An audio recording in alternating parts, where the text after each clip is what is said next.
Michelle. Obviously, you know what this stuff was all about, right? It's not a surprise that we showed up tonight.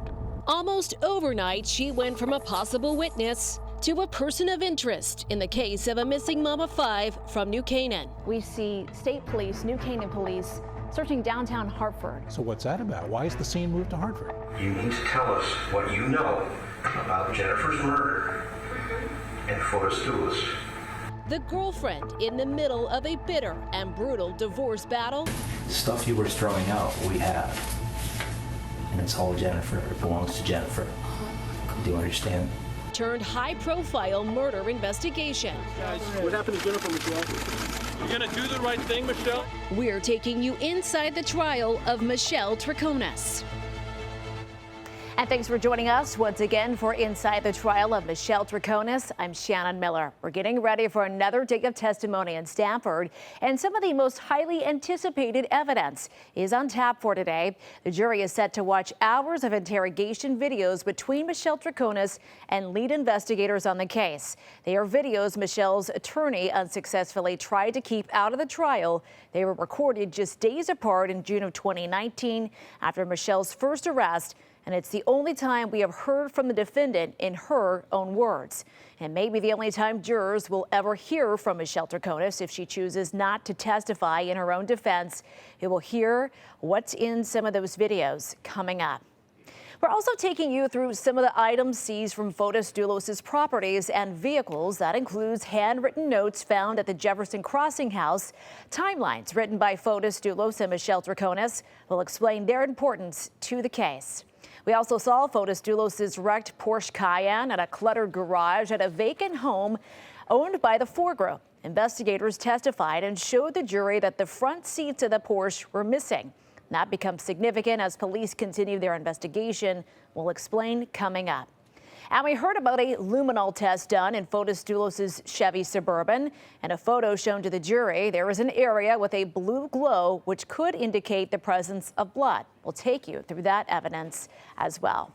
But first, we want to bring in Kevin Geis once again, live outside Stamford Superior Court. Kevin, let's start with Jefferson Crossing. This is that mansion that Fotis Dulos built for he and his family in Farmington. It is a 15,000 square foot home, and detectives searched it all to try to find Jennifer or any evidence connected to her disappearance. Jurors saw photos of the outside of the home as well as the garage and mudroom, and that is where they found something of interest, right? Absolutely. It was inside that mudroom that State Police Detective Matthew Riley found a laptop bag, and inside that laptop bag, an important piece of evidence. Here's the bag with evidence markers on top of it. Inside were 3 photocopies of handwritten notes. We know 2 were timelines of the day's events written by Fotis Dulos and Michelle Troconis. The third is a list of calls placed and received to Michelle's phone. Prosecutor Michelle Manning asked Riley to read what he could decipher from the notes to the court.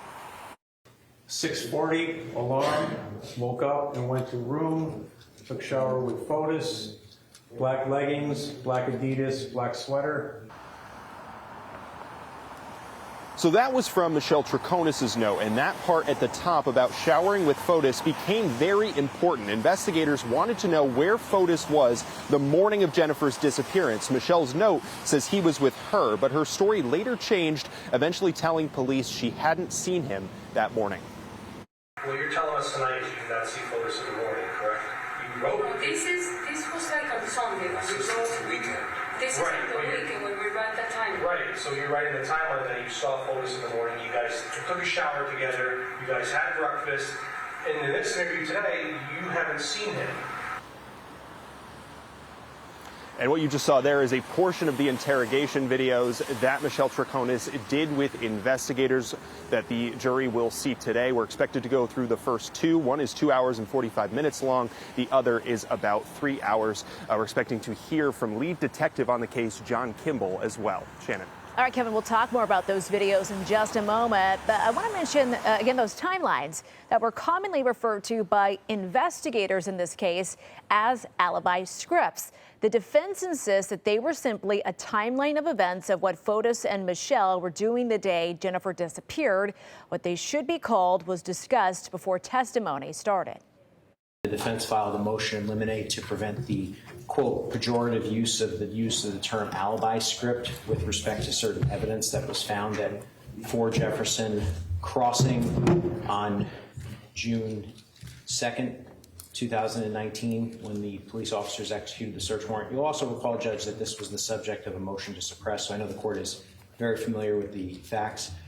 I did just want to indicate for the court that the state is not intending on referring to these objects as alibi scripts during the evidentiary portion of the trial. They're going to be referred to as timelines. However, obviously we just want to let the court know, closing argument, that's a whole separate issue, and we're going to be asking the jury to draw reasonable inferences from the evidence, including that it was a script. So I just want to indicate to the court that we are in agreement for the evidentiary portion not to refer to them as that because it's argumentative. I don't think I need to respond at this time. Whenever the evidence comes out, then whether or not that's appropriate or an inappropriate characterization will be, at that point, pretty clear. The court wants to be clear. Attorney McGinnis, have you instructed your witnesses not to use the term alibi script? Attorney Manning has done so. Detective Riley is my witness, Your Honor. I have instructed him this morning that we will be referring to the documents as timelines. I did instruct him to indicate that as well, and we will continue to instruct all of our witnesses that that is what they will be called. So during testimony, Kevin, the term alibi scripts is not allowed, but Attorney McGinnis was quick to point out that it may come up during closing arguments. All right, let's get back now to the videos. Kevin, you got a hard copy of that first interview video during the suppression hearings, and we were both at those suppression hearings watching that second interview. We know what the jury is going to see, you and I do. So what can they expect today to our viewers? Right, so throughout the first and second interview that Michelle Troconis did with investigators, they sort of walk her through the entire timeline, starting at pretty much midnight on May 24th, all the way throughout the entire day. So we're expecting the jury to pretty much just walk through the entire interview, sort of get a feel exactly for what Michelle Troconis was doing, what she claimed she was doing, what she was thinking at the time of her arrest, and into the second interview a few days later, both in the presence of an attorney. All right, so let's move on now to another item seized from the Jefferson Crossing home, a box of black trash bags. The physical box was presented to the jury in the courtroom. During cross-examination, Detective Riley told Attorney John Schoenhorn the box and the bags inside were not sent to the forensics lab. Now, the property Fotis Dulos owned at 80 Mountain Spring in Farmington, which was up for sale at the time, was also searched by investigators. Detective Riley took the jury through photos of the exterior and interior of this home, as well as the property, which included a septic tank. He testified nothing of evidentiary value was seized here, but during cross-examination, Attorney John Schoenhorn brought up stains in the garage. Riley said they performed field tests on them that turned up negative. Investigators also searched a property on Deer Cliff Road in Avon, owned by Fotis Dulos' company, the Four Group. Detective Riley testified that it appeared abandoned and in a state of disrepair. They searched the garage of that property. You can see it was filled with construction materials and other items, and Dulos' Porsche Cayenne also inside. Detective Riley says the car was damaged, looked like it had been in some sort of a collision. You can see the cracked windshield here in the photo. Here's what investigators noticed as they started to look at the vehicle. What about the inside of the vehicle? The inside of the vehicle, we noted that airbags had been deployed, and also there was the two front seats were missing. Were they missing completely? Did you find them anywhere in the garage? No. So the car seat's going to play a big part in this case. Another vehicle we haven't heard testimony about yet is that Toyota Tacoma owned by the Four Group employee. It was sometimes used by Pavel Gumienny, again an employee of Fotis Dulos. He says that Fotis repeatedly told him to get rid of the seats in that Toyota Tacoma as soon as possible. Now, in Michelle Troconis' arrest warrant, it states, quote, the only alternative that Gumienny could think of was to use the seats from Dulos' wrecked Porsche. After removing the Tacoma seats and substituting the Porsche seats, he remained suspicious instead of getting rid of the seats. Gumienny kept the seats in the garage of his residence in case the police ever wanted to take them. So, Kevin, again, Pavel Gumienny is on the witness list. The jurors have already heard his name brought up in court. Attorney John Schoenhorn confirmed to me that Gumienny will be taking the stand in this case. We've seen plenty of physical evidence come into this courtroom. You've got to wonder if those seats that Pavel Gumienny saved are going to come in and be brought before the jury as well. Of course, you want to know exactly what evidence is going to be brought inside the courtroom. Of course, we know that that Tacoma was seized by investigators. You can actually see it. We haven't talked too much about it, but you can see it in some of the evidence photos that investigators took of the Ford Raptor. Right next to it is that red Tacoma. So, of course, you want to wonder exactly how much was pulled out of the Tacoma, how many tests were done on the Tacoma, and what exactly investigators found, and if, of course, they'll bring it into the trial here in Stamford. Kevin, we've said before, vehicles are key to this case. Let's take a look here when police got their hands on the vehicles for evidence processing. First, Jennifer Dulos' Range Rover was documented at her New Canaan home on May 27th. The next day, her 2017 Chevy Suburban. And then on the 31st, investigators processed Fotis' Ford Raptor and his 2015 Chevy Suburban. On June 6th, they searched Fotis Dulos' Jeep Cherokee. Investigators did another search of that Ford Raptor on July 5th. So let's take you now through what was found in those vehicles. Let's start with the 2015 Chevy Suburban owned by Fotis Dulos. This is not to be confused with Jennifer's Chevy Suburban that was found abandoned, or Fotis' older Suburban that had those altered license plates dumped into the storm drain. Detectives went through the process of taking photos of every angle of this vehicle, swabbing certain areas for latent DNA, sending those swabs to the state forensics lab. Detective Riley testified that they conducted also a luminol test in the back of the Suburban. You might remember from earlier testimony that is a substance that glows blue in the presence of blood and some other substances, including bleach. Now, he pointed out an area that lit up when that test was performed. Color. We further examined that area, conducted a presumptive test with the Castlemeyer reagents, obtained a positive result, and took further evidentiary samples. Now, we don't know yet if that area tested positive for DNA. We expect to hear more testimony from a DNA expert at a later time in the trial. Now, police searched Fotis Dulos' Ford Raptor twice. That's, of course, the truck again used in those Albany Avenue videos. They swabbed areas, including the steering wheel, for any DNA. The truck was searched twice again, and then the second time, a pair of gloves and a hat were seized from the truck. Detective Riley explained why. What led you to go back to seize those items? The case investigators, the case officers down at Troop G Bridgeport reviewed our photographs and noted that these were items of evidentiary value. So they obtained another search warrant and asked us to go in and seize those items.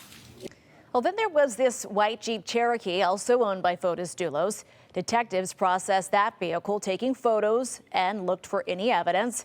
They also searched inside that SUV, including the trunk. Riley noted the contents, construction equipment, a package of paper towels as well. The detective was clear to point out nothing was swabbed for evidence or seized from the Jeep Cherokee. Attorney John Schoenhorn objected to the testimony, arguing that it was not relevant. Because somebody inventoried maybe 100 vehicles, that doesn't make it relevant to this case, and therefore it's just confusing to have the jury look at something and then realize this has nothing to do with the case. I'm sorry, Your Honor, but the Jeep Cherokee is very relevant to this case, as the court and the jury will find to be. Also, the items contained in these photographs, the jury's and the fact finder is their job to make any reasonable inference based on the evidence that they present and they see. So it is extremely relevant in the state's view, as well as the adequacy of the police investigation, which I'm sure counsel will get into. So again, the jury has yet to hear what sort of role this Jeep Cherokee plays in all this, but Judge Randolph had this to say about the repeated objections of relevance from the defense. The state is not going to, as the aphorism goes, show its hand. The defense is not going to show its hand. It sounds like the cliches that we hear in the sports world. Well, what are you going to do today? I'm going to play defense and we're going to execute. That can mean anything. And so for the court to even determine whether something is relevant at this point, just based on the offer, is an exercise in divination. So, Kevin, this issue of relevance is an interesting one. There is so much evidence being presented in all of this. A lot of it is new. It was not in the arrest warrant. But we in the jury, again, are left with questions at this point about why those items are relevant until later, we expect, in the state's case. We know from the arrest warrant that the Jeep Cherokee is mentioned throughout parts of the arrest warrant, but the jury does not know that yet. They don't, and these objections continue to come up, but the court has made quite clear, and Judge Kevin Randolph has also made quite clear, that the state has the right to present this case how they seem fit. So ultimately, they can bob and weave in and out of evidence, move around different evidence, throw curveballs, do what they seem fit within reason, of course, and what the court sees as reason. But they will ultimately present this case how they seem fit, and it's up to the jury to follow along. Of course, if you throw too many curveballs, you also risk at the same time losing the jury or confusing the jury, and the defense ultimately has to continue to play defense to however the state deems appropriate to push this case. All right, Kevin Geis, live for us once again outside Stamford Superior Court. Kevin, we'll look forward to hearing what more happens in the courtroom later on today. More to come on Inside the Trial. Michelle Troconis. Coming up, we are going back to Albany Avenue. That video, the evidence critical to the investigation. We will speak with veteran journalist Dave Altamari, who spent weeks trying to track down that bloody pillow investigators believe Fotis Dulos dumped, and what else came along with that pillow. Coming up. Back to Inside the Trial of Michelle Troconis. Of course, what happened on Albany Avenue is key in this case. We're going to talk about that now. This week, the jury saw this infamous video and her testimony. It's something Michelle Troconis was questioned about extensively by police after her arrest. She told investigators Fotis Dulos was taking her to Starbucks in the Ford Raptor.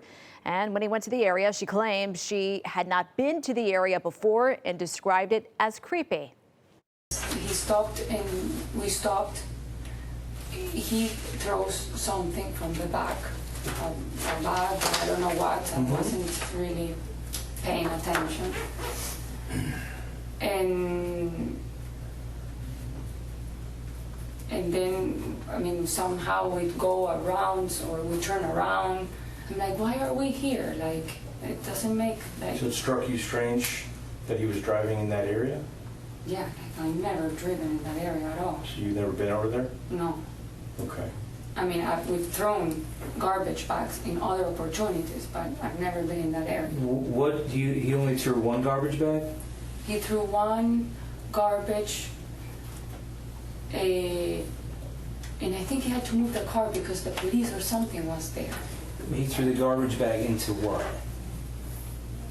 No, and in a dumpster, or I don't know what. How long did this whole, was it fast? No, yeah, because then we went to Starbucks. Troconis went on to say she was on the phone with her friend and did not know what was in the back of the Ford Raptor. I'm joined now by Dave Altamari, an investigative reporter for the Connecticut Mirror. Dave, thank you for being here with me today. It's been a long time since I've seen you. Yes. Crossed paths with you on this case quite a bit throughout. I want to know, and I want our viewers to know, the important role you played in this Albany Avenue scene here. Take me back to when you first learned that investigators had shifted that search for Jennifer Dulos from New Canaan to Hartford. It was exactly a week after she disappeared when we heard that there were a bunch of police officers searching garbage cans down on Albany Avenue. That would have been the following Friday. And they were searching dumpsters. They were walking around all over the Woodland Avenue, all along Albany, all the way from the West Hartford line up, looking in dumpsters, garbage cans, and that's when we figured out that something had clearly, they were looking for something clearly in the garbage cans. We didn't know at the time that they had surveillance video showing Dulos dropping multiple garbage bags into the And you're hitting the streets. You've got a great rapport with investigators on this case. So you get some insight about that bloody pillow that was seen on that surveillance video. How'd you learn about that? And then what else did you learn about what might be along with that pillow? So I heard that there had been a man who had found one of the garbage bags. A homeless man. Albany Avenue is a pretty busy district, a lot of businesses, and there's a lot of homeless people that hang around there. So I spent about 6 weeks trying to find the guy that found the garbage bag, and I finally found him. I call him George. And George told me that he, on Sunday morning, so 2 days after Jennifer disappeared, he went to the garbage can near the Los Imperios restaurant and opened this black bag, and he pulled out a bloody pillow that he said was still wet. The blood was literally still wet. And along with the pillow, he pulled out a knife. And he said he put the pillow back and he kept the knife and took the knife because he was going to sell it for food or drugs. And he did sell it. His story, he sold it for $5 to a guy named Fudge. Took me about 2 more months to find Fudge. Fudge backs up George's story. He had the knife. The state police found Fudge and told him, grilled him about it, because they in effect told him this could be the murder weapon in this case. Where is it? Fudge's story is that he sold the knife to someone else for food, and the knife's never been found. He has a pretty good description of it. It's a folding knife that was serrated edge. That's about a little more than, bigger than a steak knife, but smaller than a hunting knife. So it was pretty clear to me that these are 2 guys, neither have any reason to make up a story. He verified George's story of how he got it. The video, there's clearly video from Albany Avenue that shows George pulling the bag out. So it's a fascinating tale, and the knife's never been found. Right. And I want to be clear, some of this video here that you're seeing was the initial person looking into that. That's not George there. That's just someone. That is George here. Okay. That is George. Okay. Yes. And George is, again, the one that you went to first and chatted with. I want to ask you, Dave, you know, it's interesting to me. Tell me about, did you then go to investigators and say, look, I've been doing some talking and some researching here. Did you kind of share with them what you had learned? No, I wrote a story. I mean, I did contact them to, you know, that I was going to write about George and about the knife. They wouldn't comment on it. They didn't deny the story, or they didn't say I was wrong. So that was my biggest concern. I had no reason to doubt George. What he was telling me was true.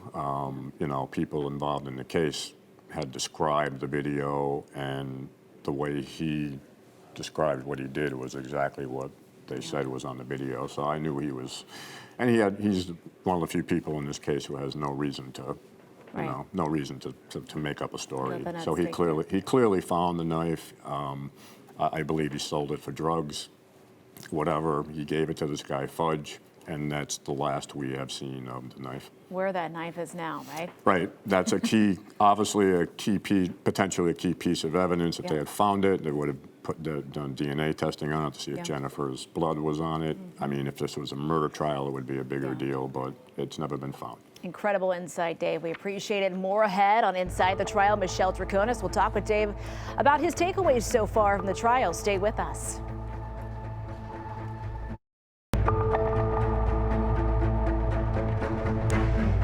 And welcome back to Inside the Trial. Michelle Troconis. We are back now with Dave Altamari, an investigative reporter for the Connecticut Mirror who covered the Dulos case extensively back in 2019. You're with the Hartford Courant then. Dave, I was looking for your updates too as we were working side by side on a lot of these scenes here. You've been watching on a little bit here this week since the trial is streamed. What are your takeaways on this? Well, so far they're obviously getting all their evidence in. They've put in all the evidence from Albany Avenue. They'll put in Michelle's interviews that were done with her attorney sitting there. I think that's an important point. And, you know, we still have some pretty interesting witnesses that have to come. The key thing to remember, I think, here is she's charged, the biggest charge here is conspiracy to commit murder, but she's also charged with tampering and hindering. And that's why they put on the Albany Avenue stuff first, because that's clearly evidence of a crime that was thrown away. She's in the car. She's never denied she's been in the car.